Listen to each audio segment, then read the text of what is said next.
I'm so happy. When did I see you, you guys last? So I'm gonna say guys. Do not all guys. About last month. Right. It's been so long. So much Rudy has happened. Owes an update. I remember that. I've been watching. What happened? Rudy owes an update with his situation or something. Y'all accountability partners. Oh, we accountability partners. Mm-hmm. I be watching or listening. Let us know, because I don't know. Kellie be out of control. I be trying to. Yeah, I'm glad y'all finally get to see. I feel like she a little looser now since Terry gone. Kellie a little out of control. Like finally they see the Kellie I know. Kellie, it always catches Janessa and Rudy off guard. They be like, "Wait, Kellie just say it," and she keep going. They don't be like, "Wait, what did you say?" I don't know. That's an interesting observation. Maybe I wonder if I did intentionally tone it down. Janessa always leave one good time during the podcast. One good time y'all be like, "Oh, there's Janessa." Right, she's frozen. Up there she goes. Right, there she go. Exactly. Mm-hmm. There she goes. There she goes. There she goes again. Remember that song, Rhesa? Mm-hmm. Snow Day. Is that where that's from? Mm-hmm. Did you watch the new Snow Day? I watched it. It didn't hit as good as the original. Yeah, they remade it. It wasn't as good, but it was fine. It had little singing parts and stuff. You know, they tried to make it a musical. She's back. There she is. So, the Hollywood producer. Yeah, special guest in the building. We ready? I'm about to ask Janessa. Janessa, can you take a little cloth or something to wipe your camera? You look a little smudged. You're right, because when they watch this as Suits in a few years, we all need to look good. As Kellie said, the Suits. Oh, right. Wow, yeah, that was big. Big change. Okay. All right. Hold on. Let me do it. Hold on. I want to do it too. What is happening? She want to unsmudge her camera. She want that crispy screen. All right. Let me do it too. All right. We ready? Reese, you want to set a song? Boom shakalaka. Top of the world. Top of the world. Yeah, top of the world. Top of the world. Yeah, top of the world. Top of the world. Yeah, top of the world. Top of the world. Yeah, top of the world. Welcome, ladies and gentlemen. Welcome back, ladies and gentlemen, to another episode of the Worst Ones Podcast. This is the podcast where us preachers' kids get to come and be the absolute worst. If you are caught up on episodes by now, you will realize that they were all pre-recorded and we're just coming back for the first time in a while. So you know, I know we like to try to hide stuff, but whatever. Look, we did a little summer break. One of our main viewers is here anyway, so she knows the secrets. But we all are preacher's kids. My name is Rudy Wilson. I am a preacher's kid. We got Jay Rihanna in the building. She is a PK. Got Kellie Leezy in the building. She is a PK. And we have Rhesa G, our producer. Rhesa Prada de Centro. What's how you say it? Prada de Centro. Don't put my whole government out here. New last name, Rhesa G. New last name. She is in the building as our special guest and our consistent producer and longtime listener and fan. So we appreciate you, Reese, for being here. I guess we can start with you, Reese. How are you? How are you feeling about being back after a while? What's been going on in your life? I think y'all talked about it on the podcast, so I don't have to say anything. You know, it's been good. I'm always excited to be back. I like y'all little vibes and stuff. It's been great. I'm still enjoying you guys, still watching regularly. Sometimes I let you guys build up so I can binge you, you know. Okay. Especially with this Hillsong stuff. Yeah, this Hillsong, yeah. Huh? I said, yeah, the Hillsong was a good binge because we really did it all in like two takes. See, that I actually been watching weekly, so it's been kind of making me mad. It's like, oh yeah, it's like y'all are just in it. Kellie be like, yeah, he should have signed the NDA, and it'd be like, ooh, it just go on. nice little cliffhanger. Right? What do you mean, Kellie. Right. 3:00 premiere on a Tuesday. I'm like, come on. So that's been my life recently, but You glad gotta to see come back and y'all. want to watch it. Glad Yeah. to see y'all in person or virtually. We've actually, believe it or not, we've actually had more views with those episodes of them being like all lined up like that. Like, Yeah. Yeah, Because then it's consistent. People subscribe and it automatically comes up. So yeah, maybe I should take, yeah. There you go. I think the cliffhangers and them already being, because when they're waiting to premiere, they already show on YouTube. So I think that also helps people come back. Yeah. So Here's your suit season. Here's the suit season. It's coming. Go suit. Claim it for us. Claim it. Season. Y'all gonna be retired. Y'all gonna be like, we don't do this no more. What? When was that? Right. Last year. Right. And who said that? You said that, Kellie? Right. Well, good deal. Well, welcome back, Reese. Jariana, how's things going with you? It's kind of, I really actually appreciate the break because it's kind of been like the calm before the storm, to say. I've been out of school for almost a year now, since my promotion, and that has been a journey in itself. But I am happy to announce that your girl will be back in grad school starting on Monday. Okay. Yeah, I secured my practicum to fulfill my internship. So if I stay on course and finish out, I'll be done with my master's program in March of next year. So really excited to be done and hopefully have like a new chapter in my career doing something else that makes me a whole lot of money with minimal work. Still praying on that, but yeah, so getting ready to get back into all of that. And then I babysat my nieces and nephews for the first time, all 4 of them. My sister's wedding anniversary was this past Saturday. And y'all, how long did you have them? Less than 24 hours. Probably about 20 solid hours, y'all. I love them to pieces. But yeah, Theo might be it for y'all. Theo might be it. It might just be one, and we'll see. But yeah, the kids wore me out. The garden's doing well, kind of.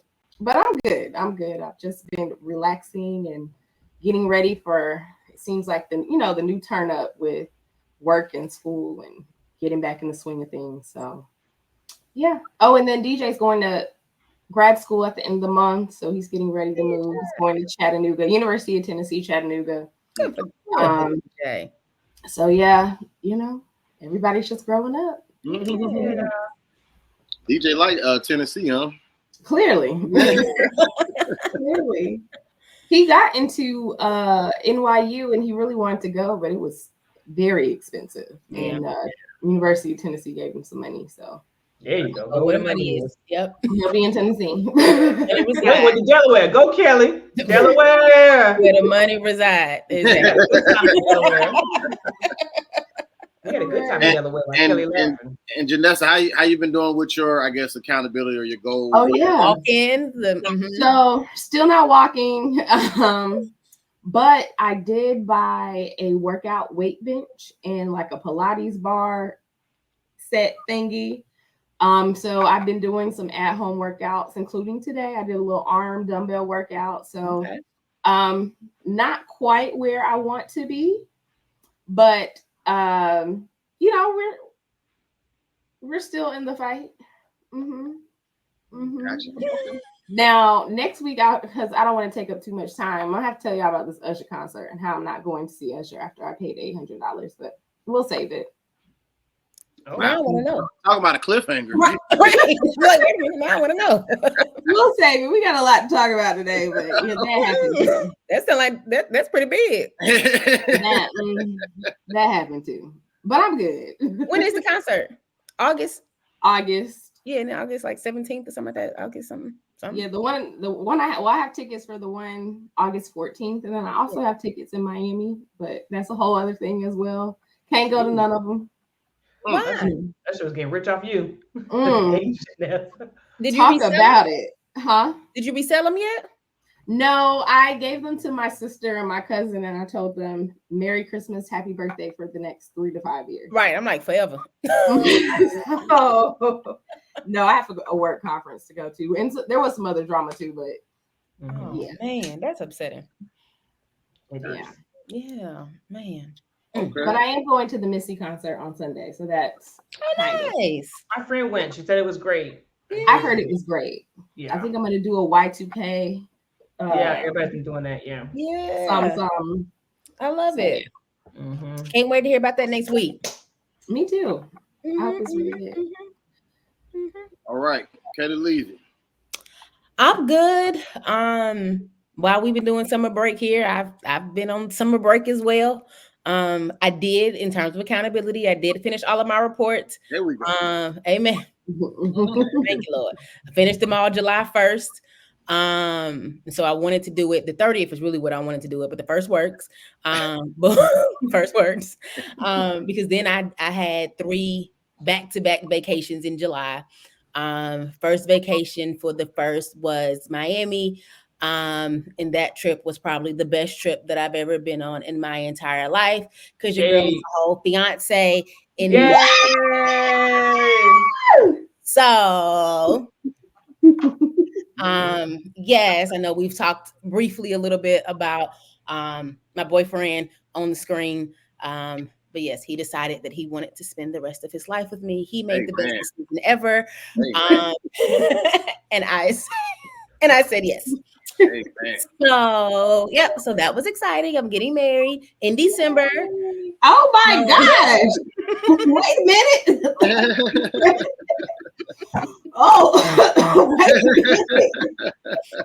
Yep. Amen. Oh wow. Wasn't ready. Go ahead, Kellie. In there in December.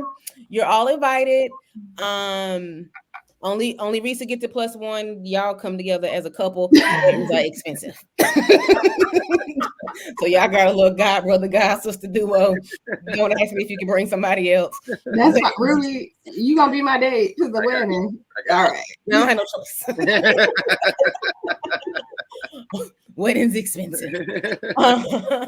And so we're gonna do something smaller, of course, again. So talking about being a preacher's kid, people see you grow up. Everybody and their mama want to come to the wedding. Weddings are expensive. So we've decided that we're going to do something smaller. 100 people, family, close friends, here in Atlanta. And so it's going to be a lot of people mad. It's going to be a lot of people upset when I posted it on Facebook.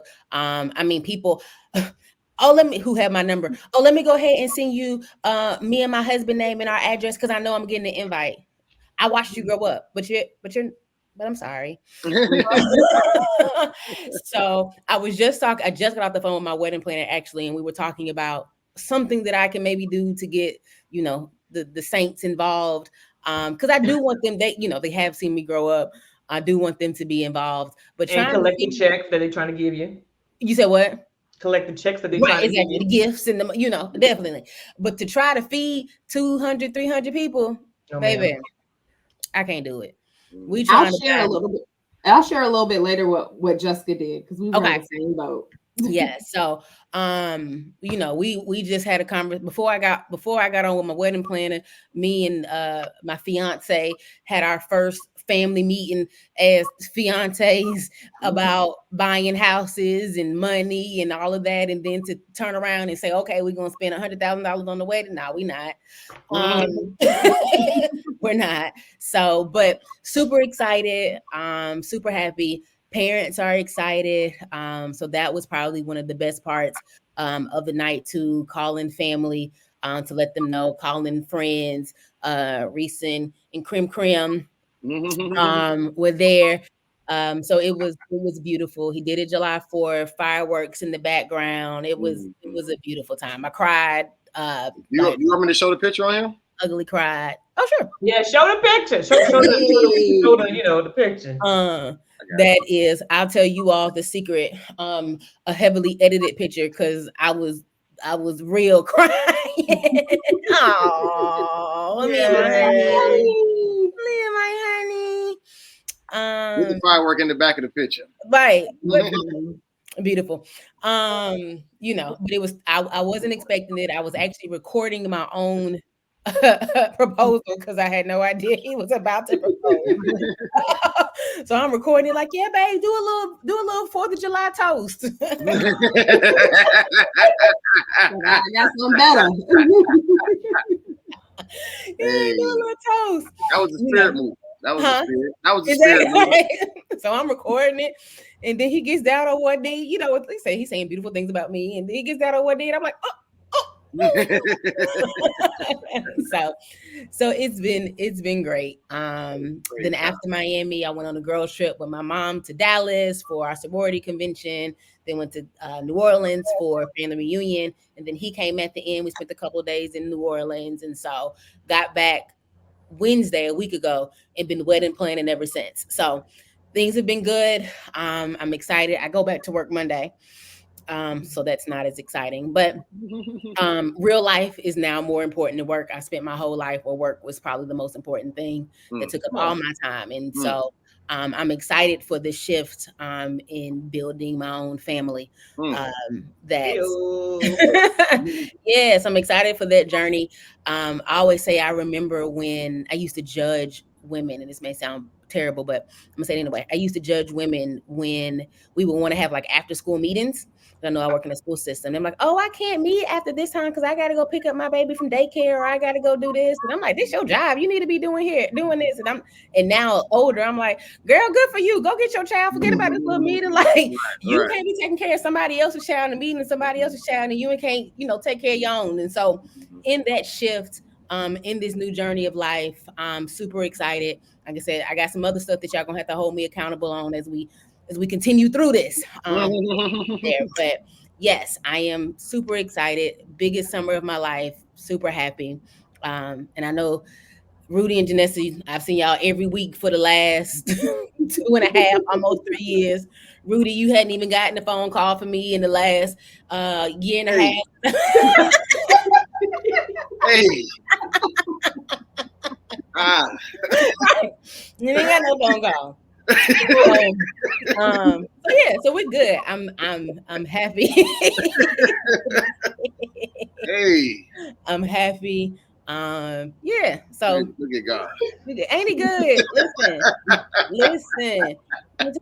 Kellie's keys is call Rudy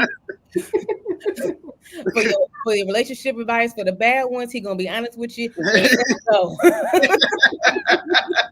Let him go. But if you ever find yourself not calling Rudy as much afterwards, hey, that ring on the way. Hey. There go Rudy. No, but yeah. Super excited. Congratulations, Kellie. I'm extremely happy for you. Thank you. Me too. Extremely happy for you. Thank you. Oh my God. I think when Kellie texted me, when I say tears, I was in tears. I know we and Kellie, we go way back. We've talked about all this, but it's like a prayer answered. I'm sure we've all been praying. We pray for each other, but we've been praying for this. And so to kind of be able to witness it, it was just, I felt like I had gotten engaged, child. Y'all, we're not gonna cry today. I was toe up. I was toe up. And let me tell you, the funny part is you asked, you friend requested him, and so he showed me a picture. Like, it was like you and another girl. He was like, do you know any of these people? I said, oh yeah, that's Janessa. I'm like, that's she on the podcast with me. I said, except her. That's another girl. I don't know her, so decline that one.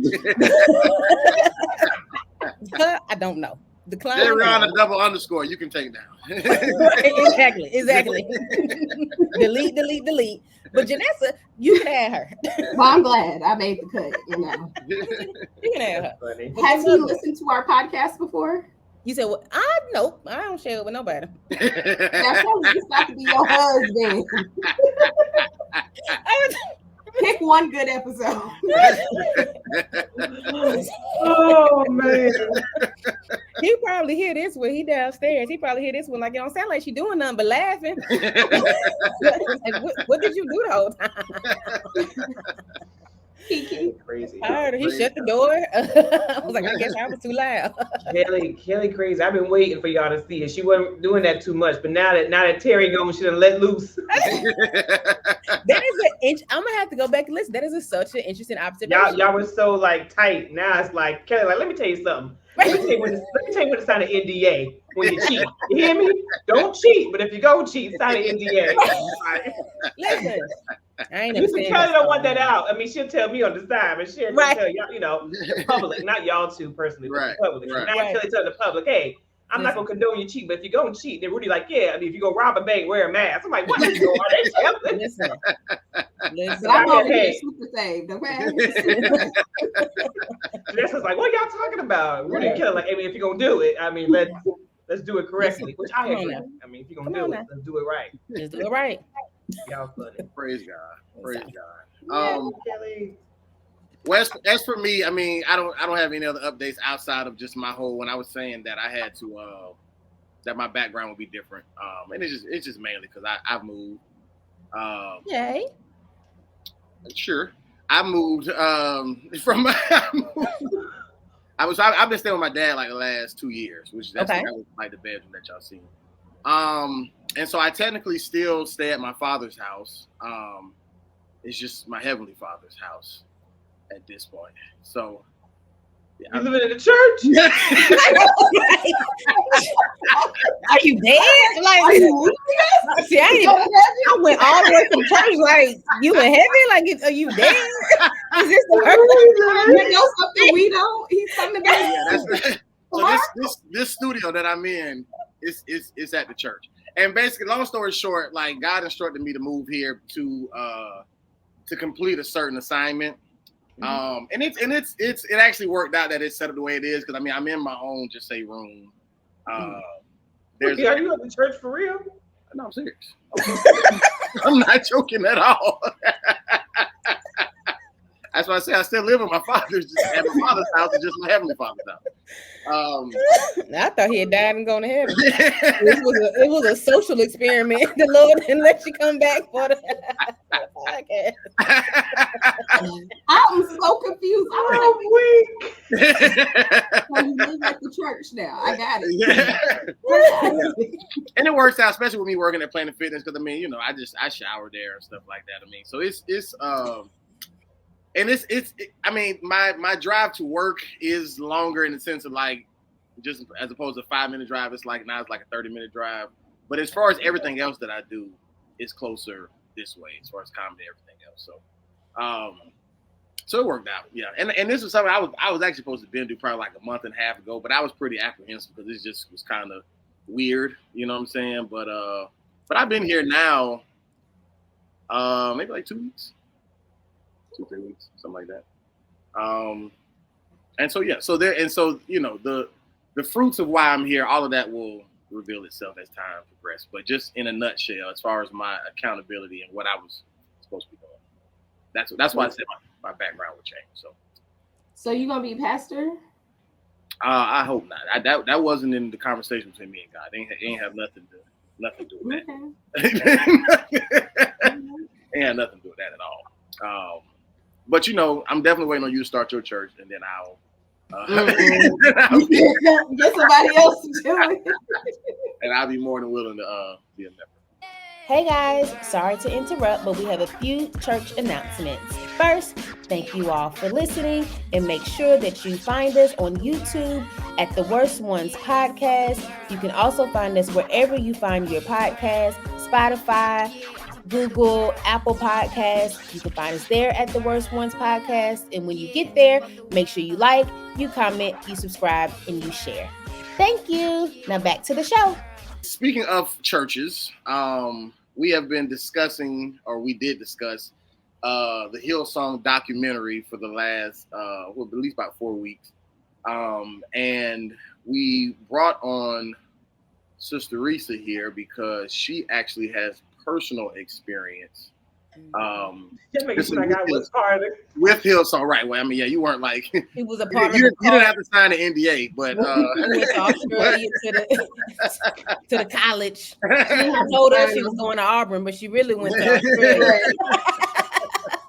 Can you imagine? She didn't get the sticker saying she was struggling. Right. But Rhesa lived in New York, what, like 11 years, 12 years? Almost 11, yeah. Mm-hmm. Almost 11 years. And while you were there, you visited Hillsong. So we are going to, I guess, kind of have a Hillsong documentary part 5, but more, I guess, directly personal experience with personal Hillsong experience. So, Rhesa, I guess the floor is yours. Just talk us through what even led you to go to Hillsong in the first place to visit, or how many times you went, and then what transpired, I guess, when you had your experience there. Yeah, for sure. So I went with a friend. We decided to try Hillsong just because our church was just becoming the same old. Are you talking to me? Okay, no. Oh, okay. I thought you was giving me a signal. I was wiping my face. No. Oh, got you. So we decided to try a new church just because we stopped kind of going to our church. It was like becoming the same old. So we were like, let's try something new. So we decided to go Hillsong. One of my friends went to Hillsong already. She was trying it out. So we were like, okay, we'll try it. Hillsong actually didn't have, at that time, like an actual physical location. They were renting out a bar. So like Saturday night, you're having a good time. Sunday morning, it was a church. So it was like an old theater, but all the seats had been removed. So it was like a club/bar, at nighttime, because we have went at nighttime. And it was like, oh, this is the place we've been. Was it kind of built like, did you ever go to the Howard Theater in DC when Reed Temple, the church that Michael was going to, was there? Is that when I went with you? Before we went to Oohs and Ahs? Yeah, it was in like a theater. We watched the pastor on the screen or whatever. Yeah. So something like that. Yeah. But the seats have been removed because they removed there too, right? I thought they had their seats up. Well, yeah. Well, I guess they put down seats because it's like a big open, I guess, dance floor. Yeah, open space. Yeah, right. And they also had like the balconies were still there because we sat on the balcony. Right. So and like, I mean, I'm not gonna lie, we went to like one of the earlier stuff because they had like maybe 5 services that day, like. So we went to one of the earlier services, I think like the 9 o'clock or something. It still smelled like, beer the night before. I'm not gonna act like it didn't. But you know what? It made me feel comfortable. Like, okay, we here for real. Like everybody who came, we here for real. We're not here to judge. We're not here. So anyway, so that's why we tried this. So like I said, did you ever go to that club and then the service the next day? By chance? No, but I had been to that club before, not that same 24 hours. But when I went, I was like, oh my God, I've been here for a birthday party. And we didn't know because they didn't really have a sign outside. But when you kind of like walked into like the lobby, they were like, oh my God, hey, welcome. Very nice, very casual. Of course, we intimate casual churches. Our church was casual. So casual, young church, which was great. So it made us feel comfortable. Had hey, you want some coffee? Which is what I love. The church I kind of visit out here is big on coffee, donuts before you walk in. Love it. Growing up, especially in Black churches, traditional Black churches, they don't let you eat, let alone even anything in the sanctuary. You barely can even eat a piece of candy. Right. So I like when Kellie, I think the church we went to in Delaware with the chair. Remember that guy? I like that church was more open. With stuff like that too. With food and drinks was our first experience. So Hillsong was another one. We got, the coffee and stuff just to get it. I wasn't even a big coffee drinker. Nice. They tell you to sit anywhere. So we decided to go to the balcony, just to kind of like see what was going on. Like I said, everybody's very nice. They have like t-shirts with lanyards, hey, great. Also, so it got started. We had a good time. About, halfway through. So it's about an hour service, maybe an hour 10. Perfect. That's what I like. We in, we out. We get the God, we gonna get on out. So about 30 minutes in, you know how they do like the like talk to your visitor, talk to the neighbor, welcome visitors. They start so we have refreshments. They start passing around trays of cookies, like the golden Oreo cookies and the regular Oreo cookies, and cups of juice. Me and my friend Elizabeth were looking at each other like, wait, we can do this now? Now, get as many as you want. We had the tray come back to give us more cookies, drinking cookies and juice. Good time, because also I think now I think about it, we had went out the night, not at that place, but we had went out the night before, so we already were tired, so we were pushing ourselves just to go. So to be able to have that little refreshment, mid-service was clutch. So they show cookies and juice like it's communion down the aisle. No offense. Everybody in there was young and looked like we had all previously. Yeah. Nobody was in there. You know, the Black churches.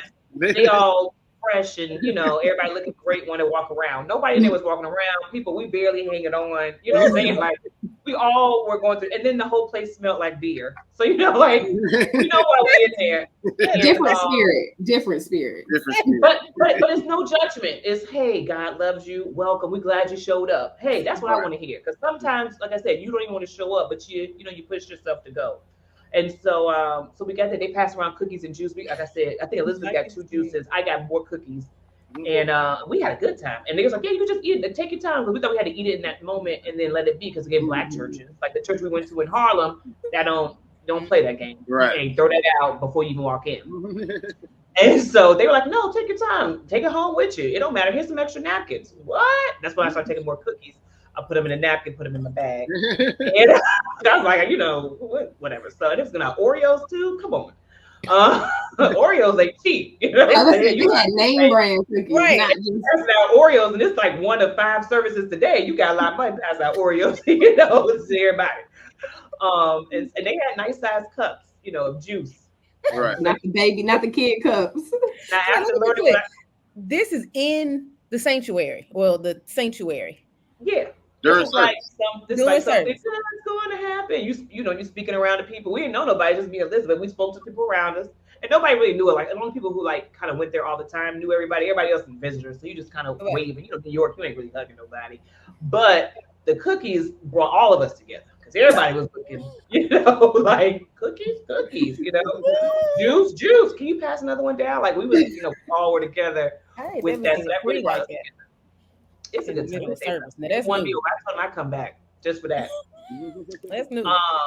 So and like I said, they give you some napkins and stuff so you can hold on to them. And I definitely ate when the pastor was preaching, no problem. So then they do all that. They sing different type of songs, like kind of like the songs now. What's that big Maverick City? Like those CCM. Is that what type of music? I don't know music. What's CCM? Christian music? It's contemporary Christian music. That's kind of what they call the white people music. Mm-hmm. They but I'm gonna say it was very, first off, very diverse. I mean, it's New York City anyway, but very diverse group, from who was performing as far as musically to who was ushering, greeting everybody, and then of course like the entire congregation was very diverse. So I will say that. Then Pastor Carr came up there. I was like, oh yeah, that's the guy. Because at that point I was like in love with Kevin Durant. And Kevin Durant was like, I think he became his spiritual advisor. I was like, oh yeah, Kevin Durant, spiritual advisor. He was hanging out with Justin Bieber, all these things. I was like, that's that pastor. Cool. He got up there, good 20 minutes, not even 15. Gave his God his love, Jesus is love. We love you. Glad you made it. Sermon, great. Anybody need prayer? Anybody need prayer? Give your life over. I need baptized, those things. We'll talk to you. We'll meet with you after here. It was over. Have a good day. Great. They don't, hound you for nothing. They don't, if you want to give, you can give. They had it electronically, so it wasn't really. I don't remember it being like a certain part where they stopped. It was kind of just like they were giving the announcements, and that was one of the announcements of how you could give, if I remember correctly, because I feel like a lot of them do that. But it wasn't like a stop, It's not offering time. Like, this is the time, right? I mean, it's offering time, but offering time while we tell you about these 5 announcements at the same time. So people, and I think I enjoyed it because there's no pressure. So if you're a visitor, or if you haven't really just done church, or you don't really understand, like it's like a time to give, but then also they explain it, but then they keep. It's not like set like, oh, you can put money in the basket when it passed by. It was like, oh, you can scan a little QR code, or you can go to a little site. And I think they had how long ago was this? I don't know if it's a QR code, but they had something you could. I mean, it has QR code, but they definitely had a link. I thought it was something we could scan because we did it off the little. They had at the time. Yeah. But now we know. I mean, they had the money. I didn't know. See, at that time, I knew they were big, but I didn't know how big until after y'all started talking about it. That's what I wanted to ask you, Rhesa. Yeah. Did you watch the documentary? No, I've seen pieces, but I haven't watched it in this full, and I've really been listening to y'all talk about it. So I just okay. Well, given what you've heard us talk about and what you probably have seen or whatever, does it change did you looking back? Can you say I kind of did see that, or are you just still kind of like, I didn't really see all of that at the time from my experience? I mean, were they a little cultish? Sure. I mean, but I feel like when you go to, I don't want to say when you go to church, but it can all, if you define what a cult is, it can all kind of fall under that definition.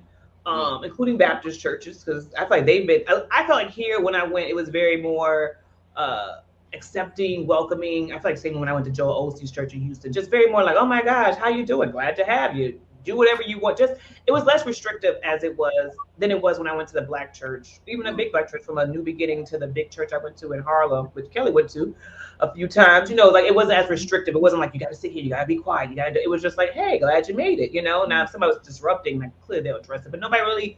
I feel like nobody really disrupted because there was never really a chance to. They always, they kept it moving, and when you got there, you understood why you were there. They didn't make you feel like you couldn't do anything. So if you did crackle some chips, it wasn't like, what are you doing? It was just like, crackle chips. Like, we know what it is. Yeah, that was my thought. Like in a black church, you got a juice cup and you spilling juice and crumbs on the ground and cookies. Baby, the usher want that gum out your mouth. Right. It's time for you to go, right? You pulling stuff like you got to be super quiet. You pulling something out the purse and you need a trash can. Excuse me. Yeah, that's what I'm saying. And I feel like that becomes more distracting than the person just eating whatever, or the baby, or the child, whatever. So like in here, like I said, it was very open, very welcoming. We had coffee and donuts, we had cookies and juice. They tell me I come back next week. I'm like, hey, if you may get me. And I don't think we went back. We didn't go to nobody church the following week, and then we just stopped going because we had to go downtown to like the Chelsea area. It was just we didn't feel like getting on the subway to go, but we enjoyed it. Like I said, it was different. It was very welcoming. I said I would definitely go back, and I think by that time we start getting tired. No, not going to church era. So you never not to cut you off, Janessa, but you never went to the big location that's on the documentary. Like I guess whenever they got their actual building, you never been to that building recently. No. When I went, they just was renting out spaces, right. Like clubs, pretty much to go. Gotcha.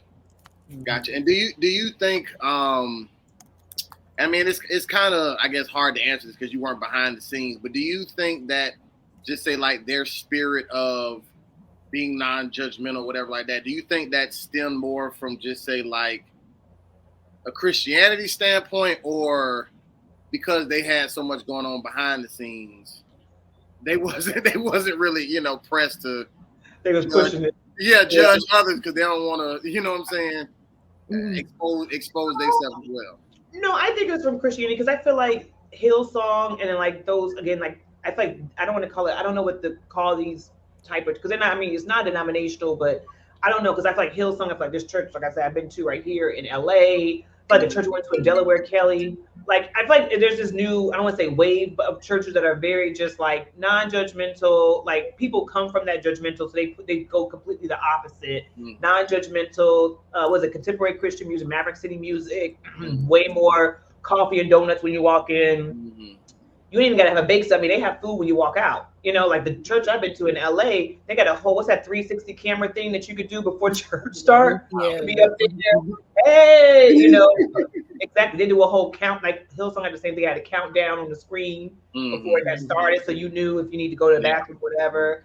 It's just very, very lax. And I think that comes from people having those negative experiences, unfortunately, in more stricter situations, both black, white. I mean, everybody's experienced it in some kind of way. And so then you kind of swing in the pendulum, to the other end to be like, no, it's fine. And especially when you have that, you do welcome more people who may not have had a church experience. So I think people do wind up leaving with more positive.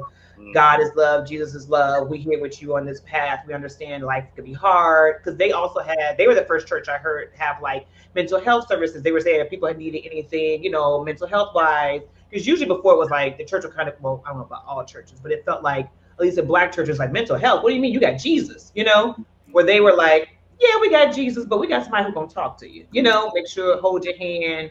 Not just like, it wasn't just like, oh, if you became saved, we'll walk with you. It was like, no, if you're having a hard day today, meet with such and such. It was like this lady in the back who has like the little orange lanyard, she can walk with you every day to help you just get through whatever hard part you get through because life can be hard. That was her whole thing. It's like, life's tough. We have somebody who can walk with you through life.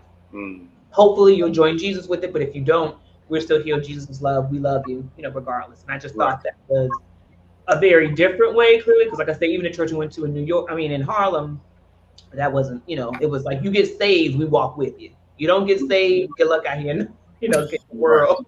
I mean, I didn't see it like that, but that's what he said.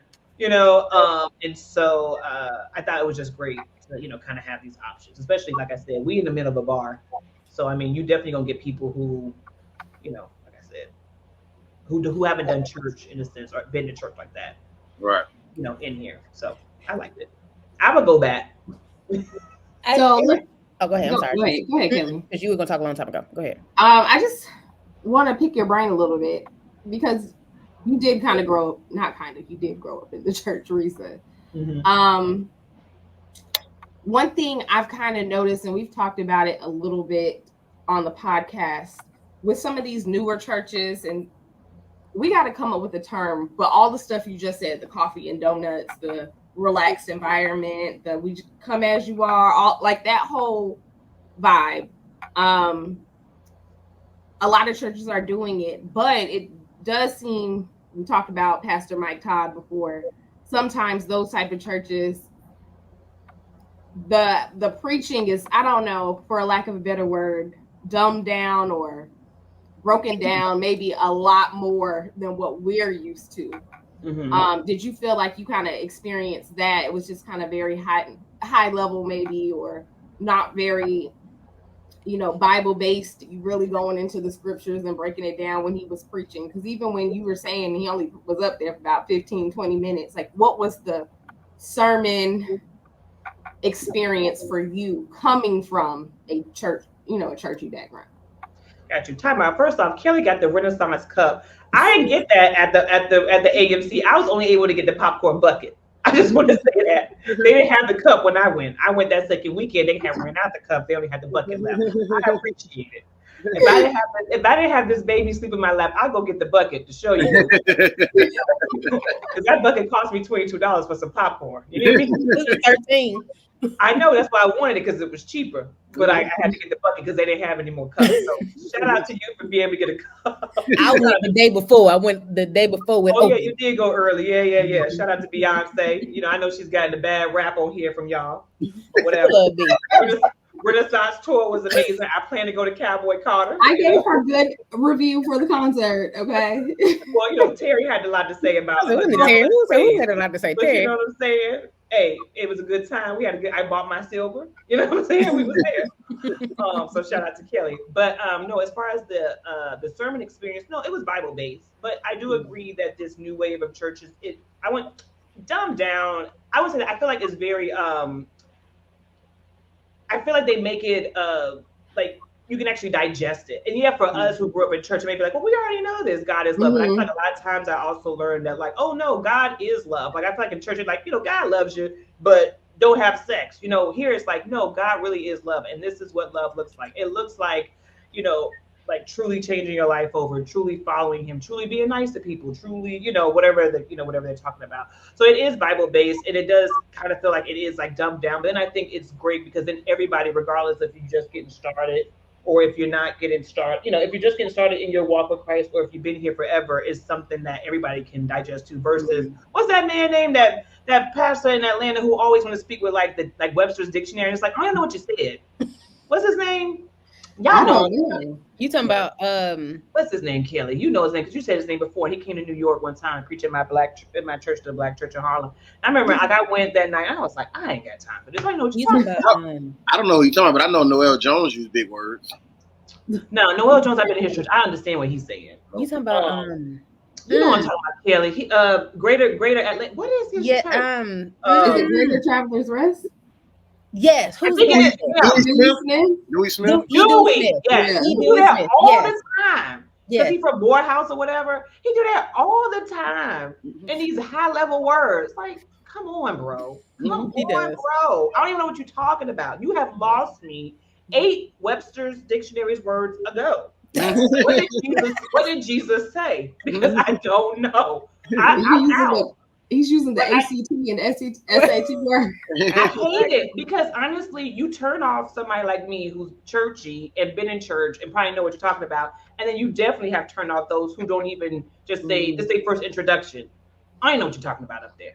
You know what I'm saying? Like, I don't even know. And maybe my vocabulary isn't as extensive as yours, and that's fine, but I can't do this with you. I can't do this with you. I'd rather take Mike Todd and all his antics and theatrics, which I think are stupid. I'd rather sit through that. I'd rather him spit in his head and wipe it on his brother or whatever he did again than to hear E. Dewey Smith do this all over again for 45 minutes and talk about nothing. And everybody's shouting at the end and nobody knows what he says. It pissed me off at that service. He came to my church in New York. I remember telling my mom, like, you don't even know what is he talking about? You know, that might be another topic another day, because I feel like there are several pastors in Atlanta, Georgia alone, who say a lot. People be falling out, running around, and I'm with you, Rhesa. I'm like, okay, so, you know, he said Jesus wept and all of this. Right. We didn't talk about why Jesus was weeping. What are we talking about? It's crazy out here. So, anyways, but yes. So I feel like I said, it may have been dumbed down, but I feel like it was good for everybody to be able to eat and soak. And just like I said, a reminder, or for me, a real explanation of like how Jesus is love, how God is love. Because like I said, growing up, like you hear it, but because we churchy, I don't know if we just sometimes skip. It's like Moses, you know, or Noah built the ark. It rained. They lived. You know, we don't really sometimes go into like the details of like, why did he build the ark? You know, those things like that. It's just like, Noah built the ark. It rained 40 days, 40 nights, or however long it rained. I don't even know, but did it rain that long? I think so. It rained. Whatever. Like, did it rain that long? I don't even know. But he got 2 of each animal, you know, his family, everybody's on there. They come back, it's a rainbow. We live, yay. That's kind of like the most we got. But it's like now, it's like, why did Noah build the ark? Why did God instruct it? What did he use to build the ark? Why did he have to pick 2 of each animal? Like now we're actually going to like the details to make this story kind of whole. And so I appreciate that personally. Gotcha. That's good to know. That's good. I think a lot of people in general, but definitely younger people, you know, they want to know the why behind it. And I think the Black church is good at saying, because the Bible says so, or, you know, like they just try to wrap it up in a nice bow and say, okay, keep it pushing. But that doesn't really work with this generation. So I definitely see the benefit of having that type of setup. I don't know necessarily, I haven't been to that church, if it will work for me, but I do, you know, I can see where it can be beneficial for somebody else, and not just one somebody else, but a group of people. So for sure. Agreed. Yeah, I was gonna say, you know, kind of to your question, Janessa, church was always a serious matter. And so, again, I've been to a church where they sold chicken and waffles and people in there eating chicken and waffles in the middle of service. And I'm like, this is wow. Yeah, that's probably distracting, just off the smell alone. Right. They walked past me and I was like, ooh. You know, and so I agree to, like, I feel like one of the things I love is that there's different types of church for different people. It may be some people who really a small select few of people who really love E. Dewey Smith. Now, E. Dewey Smith got a huge church, though, you know, a huge church and a huge following. But I remember I went one time, and I'm a college educated, you know, person, and I was a little lost about half. I was a little lost about 50% of the sermon too. I'm so glad you said that. I don't know if I've ever said that out loud. I can't remember who I went with, and I think Tay. And my friend Tay is a very intellectual person. And I think he really enjoyed E. Dewey Smith because they're similar in like intellect and you know, my friend Tay has a MDiv, and so he has a Master's of Divinity, and so all of that stuff is, you know, they write in tune, and he loved E. Dewey Smith. And I was sitting there like, yep, that was good. Let me pull out one thing that I've said I learned at the end, because I feel like I can't leave church, you know. And so for that group of people, I love that. And same thing with Hillsong, that very relaxed environment. You know, what you need a snack for? You only in there 60 minutes. You be you a hater. We need that. You in there an hour. So next time you go to a church like that, you better not get those cookies and cream. Kellie be the first one. Right. Listen, we are prepared though. We are prepared to be in church from sun up till sundown. Right. The long black church is the one that eat the food. Y'all in there. You only in there 60 minutes. Y'all done ate 4 times in an hour. Right. They done gave you something when you walked in and gave you a mid-church snack, then giving you a little treat on the way out. My type of church, my God. Come on. God is love in that church. You hear me? God is love. Just an hour. What you need all that for? But yes, but like you said, me, if I walked in the church and it smelled like beer, that may be too far for me. Like it's too far. I went to one church one time that was in the theater, and it was sticky on the floor. Like, they had a show there last night and they haven't cleaned. And I get having to come from the ground up and you got to get what you can get. But I'm like, I'm gonna need y'all to mop before I come in here because this I can't do. Like, and so the smell of beer would be too much for me, because and I think it's great for those younger Christians, in terms of, they may not be able, the seriousness of it, the stuffiness of church, they like this too much. I don't feel seen, or I don't feel like I fit in. And so I think that's great. But then I also feel like, will it confuse you? As well, I walk into church, this spiritual moment with God, and I smell beer, from last night. Do I understand that this is just where the church is held? Or do I feel like, and not that drinking beer is right or wrong or whatever, but like, where is the line drawn? Again, I completely understand you got to worship where you can worship. And I'm glad that there's different settings for different people. Hillsong may be a little too lax for me. I don't think they had a location. I think that was part of, like, they didn't have the location. Right, yeah. So I get that, right. You got to get in where you fit in. Like, I do get that. So yeah, like I said, I'm happy that there is something out there for everyone. And if anything brings people to God. Now, the Hillsong, we don't know what their true intentions were. Do I give you cookies and juice because that keeps you coming back next week? That keeps our numbers up. That keeps people coming. That keep people paying tithes. Cookies and juice may be a small sacrifice for the bigger.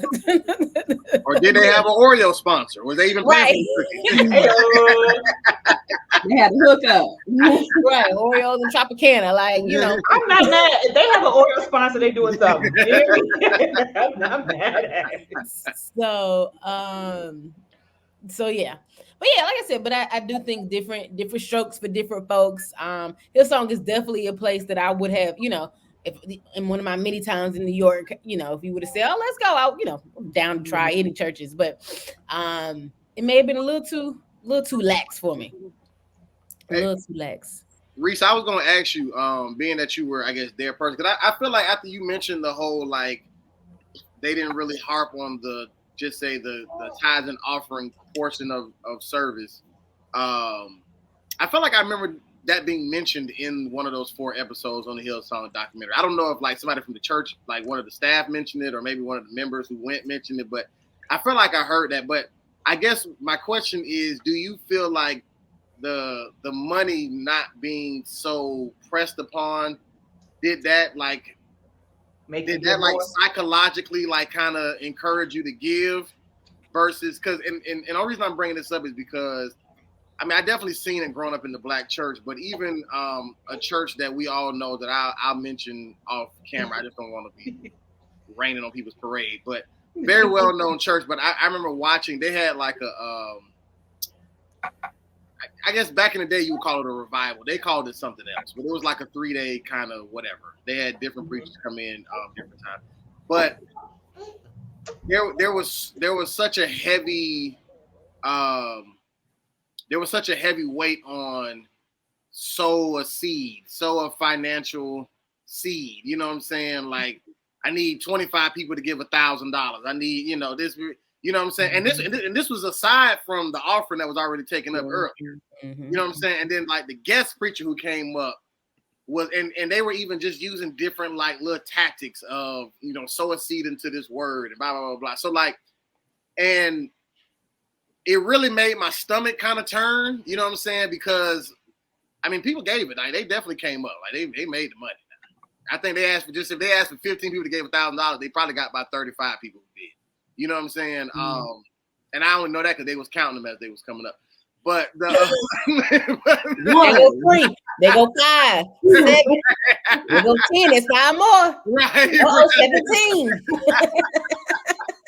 The Lord is now telling me 5, not 15. So I guess for, like I said, so for me, I guess I was just kind of wondering, is not mentioning the money so much and just having it available on the QR code or whatever, are you really accomplishing the same goal as the person who's pressing it, or is that a different feel? If that question makes sense. For me, I felt like it was cool. I mean, like I said, I've been in those services where they count, which I think is ridiculous. Right. Or, we got to have multiple offerings for whatever. I felt like this was just like, hey, you give, you want to give. It was like no pressure. So for me, I was going to give. I mean, I gave because I'm, used to giving. But I guess for somebody who's new, I mean, I don't know. I feel like it's good if you're new and you don't really know all the ins and outs or don't even really know why you're giving and stuff like that. They give you a nice little like, hey, this is why we do it. We help feed the homeless. We in the streets, we do this, that, and the other. This helps contribute to that. Would be great if you do, but if you don't, it's still fine. Like it's no harm, no foul type thing. And so I think it just makes it a little easier to digest. Sometimes it's like, you didn't give, God not gonna bless you. Give and I give it back to you. Da da da da da. And here it's just like, we would love for you to do so. They was big on like doing it with a cheerful heart, making sure this is what you want to do. Because also like you're supposed to do it willingly. You're not supposed to just be doing it like begrudgingly and da da da da da. It's supposed to be like, yes, I want to give this for this reason. So it's more like that. I'm glad you said that because I think because I've been in church my entire life, I can't even fathom what it's like for the person going to church for the first time. Mm-hmm. I can't even understand what that means, what that looks like for the first, because it's just life for me. Mm-hmm. And so, right, money is just a big thing, period. And then I go into this place for the first time where they tell me I can go and get healing for, or get help or get healing for the things that's going on in my life. And then, 30 minutes into the sermon, we walking around, or the service, and we walking around and you asking me to give money, and it's like, for what? And every Sunday they don't, it's offering time. You may or may not have an explanation of what it is. And then even as a new person coming to church, I still don't understand what you're talking about. And then, like you said, there's songs, like I know we had Give and I Give It Back to You. Right. Taking together, run it over. You got songs and hand motions and all sorts of stuff. And like you say, and then you feel pressured. And then in those churches where you got to walk around, because we didn't walk. And so when I go to churches now, even now or when I was younger, where you have to walk, I'm looking like, do I gotta go up there? I really don't want to. I ain't bringing the cash. I know I'm guilty of sometimes putting an empty envelope in there. Like, sorry, I thought it was just me. Just because I just felt like I had to, But again, me growing up in church, I understand the different nuances and the different things that come along. But again, until Rhesa just said that, I never thought about what it looks like for someone that this is just their first experience. Mm-hmm. And so the Hillsong may be a good intro for some of those people because it's lax, but then it's like, but at the same time, I'm like, but I want you to see this. I want it to be lax and I want you to feel comfortable, calm, with no pressure. But I also want you to know this is a serious situation that you're going into too, and so how you find that balance in those, because then you got Pastor Carl coming up there and he, it smell like beer. We in the club. He got his club shirt on with his buttons halfway down. You know what I'm saying? Like, where am I exactly? Like, shoot, this handsome man, like I said, with his chest out. And it smelled like beer. And I was here last weekend or last night, so it's like, how do we get, what is that balance between comfortability, feeling accepted, not feeling pressured, but then understanding that this is also a very serious place, a very serious space that you're into. So it made me somebody is that hello? Okay. I don't know who it is, but okay, but either way, You know, I thought about that though, Kelly. When I was watching that service with the whole money situation I was just talking about, it made me think about, like, I understand why people have such a distaste in their mouth about church when it comes down to the giving, because I've been in church all my life, and it may have taken me a little time to kind of see it, but like that same disgusting feeling that, you know, just say like Terry has about a Joel Osteen, and I'm not saying that Joel Osteen gonna be money hungry, but that viewpoint, I get where it comes from when you see, like, because you would think like, okay, if I'm here to deliver this word from God, how does my $1,000 help your word help my life even more? Right. You know what I'm saying? Like, I'm sowing a seed into the word that you gave, but so the word that God gave you to give to me isn't enough. I got to sow the $1,000. You feel what I'm saying? And why does even the sowing the seed always have to be financial? So like I was like, okay, I get why people would feel this way, just say about church. And that's what made me even want to ask about the psychological side of it when it comes down to the non-traditional way. Because I feel like, because what Rhesa was saying, people have been so traditional, so now churches are trying to find a way to be untraditional to try to draw people in. And I'm not confirming or denying, but I'm just thinking, I wondered, it was not pressing the money issue so hard a part of Hillsong's tactic, because Hillsong definitely was getting to the money. Right. You know what I'm saying? Like they was definitely getting to the money. And I'm just wondering, if we take the pressure off of it, does that make people want to give more? Because we're not saying, here's the $1,000 line, here's the $100. You know what I'm saying? Right. And you know what I'm saying? But that tactic is still, it's not really like, hey, let's just not make it about money. It's, let's not make it about money so that people are more willing to give, because I'm not stepping on your neck about it. I'm not making you feel a type of way about it. I'm even making it convenient for you. Scan the QR code. You ain't even got to move. Not only you ain't got to walk up here like Kelly didn't want to do, you ain't got to worry about a basket passing by your face. Like, you know, take some more cookies while you scan the QR code. You know what I'm saying? Sip on your juice and scan the QR code. You know what I'm saying? Like, we provided you a snack. If you take a look, and a QR code.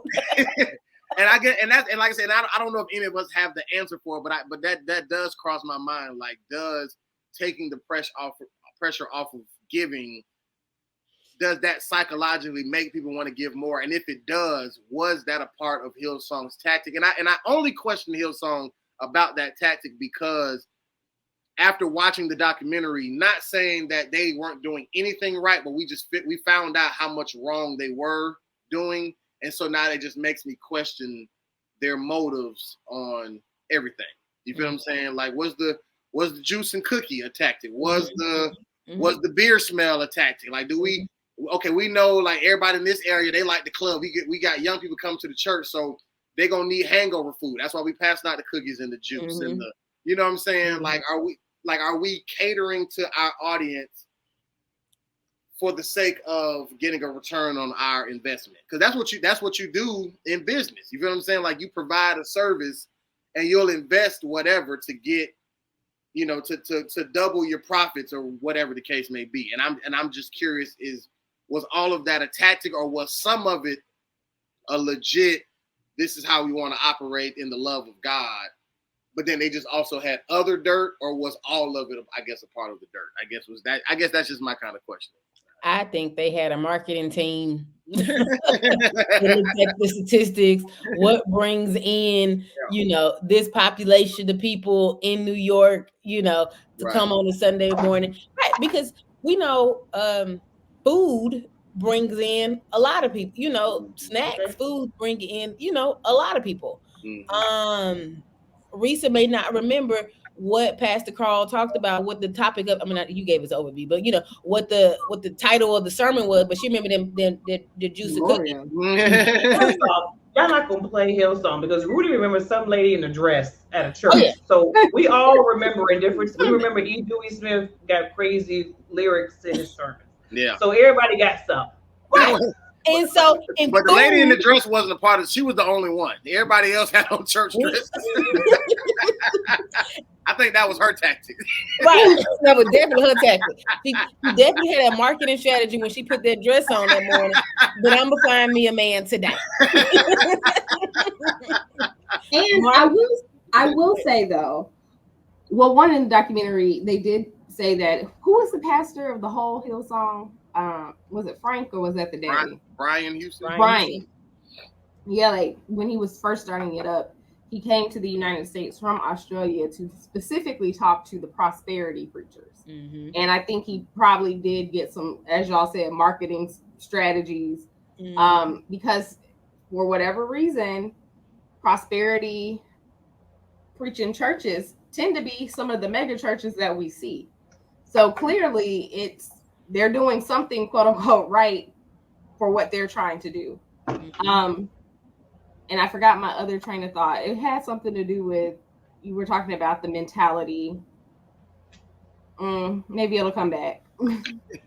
I think there's something that you can take from all of the churches and put together and make like a great, middle ground church. I don't think necessarily either. I mean, some are a little extreme than others, but I don't think necessarily, because Hillsong isn't the only church doing what they're doing. A lot of churches have taken on that stance now, kind of like I said, this new wave of whatever.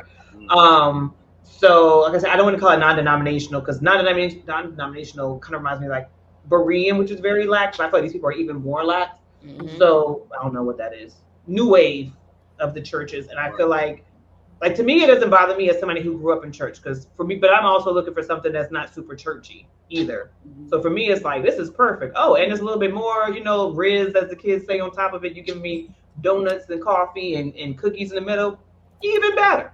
You know what I'm saying? And so I don't think there's anything wrong with it. And I also don't think that it makes it less serious, because it wasn't like they were like glossing over things or not making it serious. I mean, they talked about it, and it's kind of like they gave you the information and let you know, like, this is how we would like you to go, but it also was an option, because, like kind of like how God gave us free will. Like, he would love for you to, be on this journey of life with him and consult him for everything, but you also have free will to not do it, and good luck with life that way, So I feel like it was kind of more like that. So they didn't not necessarily like not make it a big point to talk about this or talk about that. They did all of it. It was just like, this is what we would love for you to do. But we also understand if you don't want to do it, this is, you can go down that route. And if you decide to, make a change later, we'll be right here to, take you in once you're ready, type thing. Oh, I remember what I was going to say. Rhesa, you said that they provided like mental health services and just other things. That also might contribute to why people are giving, because they actually feel like the church is actually helping them. When we're talking about politics, and not to get too, because that's a whole headache and a whole other thing. People are constantly like, oh, the politicians don't do anything. They say they're going to do this. I'm going to stop sending money. Why are we paying taxes? Like, there's that type of animosity. But maybe by them offering, services and things that the community actually needs, maybe that's an incentive to make people want to give willingly versus, I need 15 people to give $1,000 to sow $1,000 into the or whatever. Yeah. No, it's tricky. It's tricky for sure. I don't think everything about Hillsong was probably ill intent. But it does. When you kind of taint your character and the perception people have of you, it kind of makes people look at you that way across the board. Yep. and miss the things that you may have legitimately were just doing out of the goodness of your heart, because not everything looks like a scam or whatever the case may be. So yeah. All right. Does anybody have anything else before we get into the jewels? No. All righty. Janessa, the floor is yours. Oh my gosh. We're gonna have to figure this Zooming thing out. So my jewels are from my life revelations, and had several revelations since I have not been seeing our wonderful followers for the past month. But today I just want to bring you a quick message. I saw this on social media and it just kind of resonated with me, and it said, remember this: God can open up one door that makes up for 10 missed ones. Setbacks are only chapters in the story of our testimonies. God doesn't need a fight to be fair in order to win it. He just needs your obedience. And that one just kind of hit me a little bit in the gut. Because there are definitely things that I've been praying on that just don't seem like anything is happening. Maybe I sometimes feel like I might be overlooked. And it just, it can really mess with your mental, what you think you should be at this point in life or whatever it may be. And that's kind of how I was kind of feeling about grad school. And one thing I did not mention when we were doing our introductories was, yes, I did get a practicum to fulfill my internship, but I did nothing. One of the reasons I haven't done it up to this point is because I was like, I need to revamp my resume. I need to revamp my cover letter. I need to interview and apply for these internships. Like, that's just like a whole other job.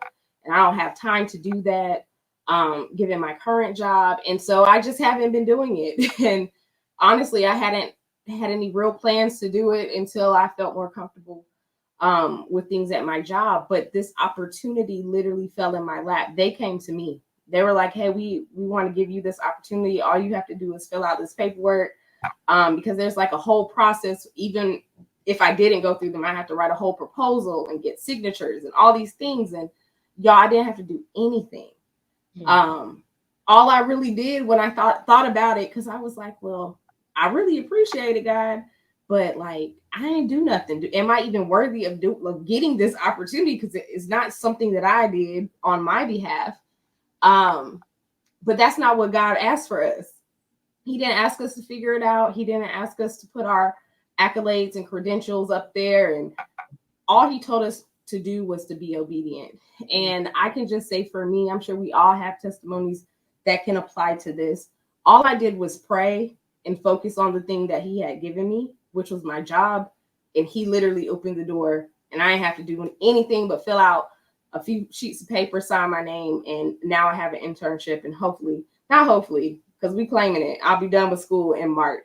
So I just want to encourage everybody that setbacks are just chapters of our testimonies, and that God got us. We just got to be obedient. And that's it. Take me off this big screen. Amen. Amen. Amen. Amen. Amen. Congratulations. Mm-hmm.